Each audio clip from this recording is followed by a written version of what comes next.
Саламатсыздарбы, урматтуу телекөрүүчүлөр жана радио угармандар. Биз Республикалык штабтын пресс борборунда брифингти баштап жатабыз.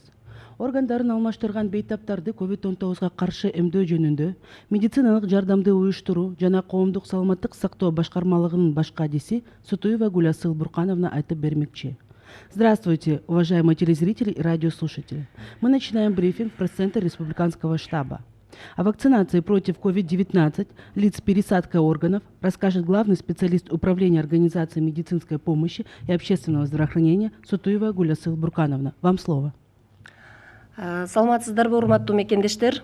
Биз бүгүн сиздерге биздин өлкөбүздө коронавирус илдети жайылгандыгына байланыштуу ага каршы эмдөөнү кандай жүргүзүүнүн абалы жөнүндө ар бир күн айтып келебиз.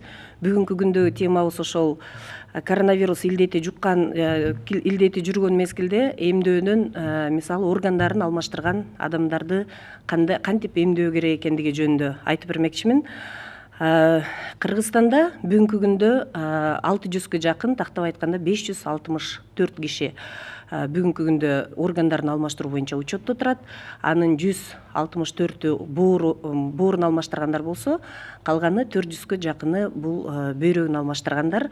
Өзүңүздөргө белгилүү, бул органдарын алмаштырган бейтаптар же болбосо адамдар организмге жаңы орган коюлганда организм ар бир баягы организмге келген коронавирус сыяктуу эле ошол өзүнө коюлган органга баягы сырттан келген агент катары иммунитет пайда кылып, аны организмден чыгарганга же болбосо өлтүргөнгө аракет кылат. Ошон үчүн боорун же болбосо бөйрөгүн же болбосо кайсы бир башка органдарын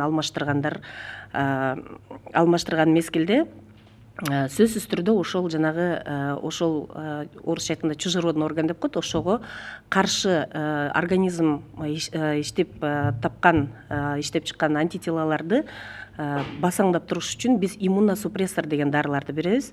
Ал эми ушундай иммуносупрессор дарыларын ичкен мезгилде сөзсүз бул адамдардын иммунитети башка адамдарга караганда ылдыйраак болору баарыбызга белгилүү.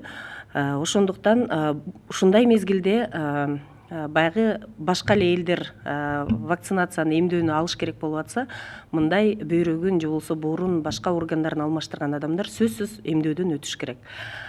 Бул эми баягы эмне үчүн бир көпчүлүк же болбосо ден соолугу таза эле башка адамдардан кайсы өзгөчөлүгү деп айтышыңыздар мүмкүн. Эмдөөгө келгенде булардын эч кандай өзгөчөлүгү болбойт. Негизгиси эмдөө активдүү болгону жакшы. Ар бир эмдөө биздин деги өлкөбүздө өз эрки менен, өз каалашындай деп айтылат, добровольно деген. Бирок бул ушул органдарын алмаштырган пациенттер же болбосо бейтаптар булар эмдөөдөн сөзсүз өтүшү керектиги зарыл. Анткени организмдин өзүндө эле баягы иммуносупрессор ичкен үчүн иммунитет түшүп кеткен болсо, ал эми ошол мезгилде эгер коронавирус илдети жууп калса, абдан оор абалда өтүшү мүмкүн. Андыктан бардыгыңыздарды ошол вакцина алганга чакырабыз. Органдарын алмаштыргандарды дагы мындан эки эселеп өзүнүн ден соолугуна кам көрүш үчүн эмдөөдөн өтүшү зарыл деп айтат элем. Андан тышкары деги эле бул вакцинацияны эмдөөнү алганда бардык нерсе өзүнүн баягы ар бир кишиге өзүнчө жекече мамиле кылынат. Мында сөзсүз дарыгердин көзөмөлүнөн өтүш керек ар бир киши эмдөөнүн алдында. Дарыгерге барган мезгилде ошол дарыгерлер өздөрү так кайсыл адамдын организмдин абалы кандай болсо, ошого жараша жеке мамиле кылат. Мисалы, органдарын алмаштырган кишилерге башкачараак мамиле болушу мүмкүн. Же болбосо мындай вакцинацияны кандай түрдө алыш керек, кайсы абалда алыш керек, ошол жөнүндө так маалыматтарды бере алат. Ал эми бир эле органды алмаштырган эмес, мисалы, ошол эле мезгилде бөйрөгү иштебей калган же болбосо жанагы өнөкөт бөйрөк оорунун 5-баскычы менен жабыркаган оорулардын дагы аларга деле ошондой мындай башка ден соолугу таза адамдар сыяктуу эле эмдөөнү өтүшү зарыл. Бирок жанагы иммунитет түшүп калган мезгилде иммунитет мисалы жөнөкөй гемодиализ алган уруулардыкы деле болсо же болбосо органын алмаштыргандардыкы деле түшүшү мүмкүн. Ошондуктан ар бир учурда жекече мамиле кылган өтө зарыл. Ошон үчүн ар бир эмдөөнүн алдында дарыгерден барып кеңеш алганыңар зарыл деп эсептейбиз.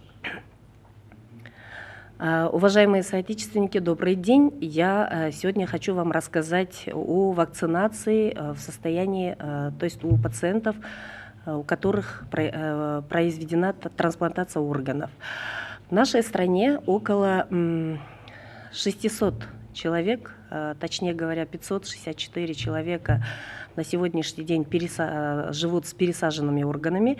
Из них 164 это у кого пересажена печень, остальные около 400 человек с пересаженными органами почек. Но хочется отметить, что вообще после трансплантации как организм будет реагировать очень на любой вирус очень тяжелее, чем у других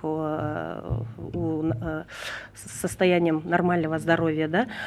Это связано с тем, что трансплантированный орган, он в организме воспринимается как чужеродный орган, точно так же, как и любой другой агент инфекционный, допустим, как коронавирус. Да?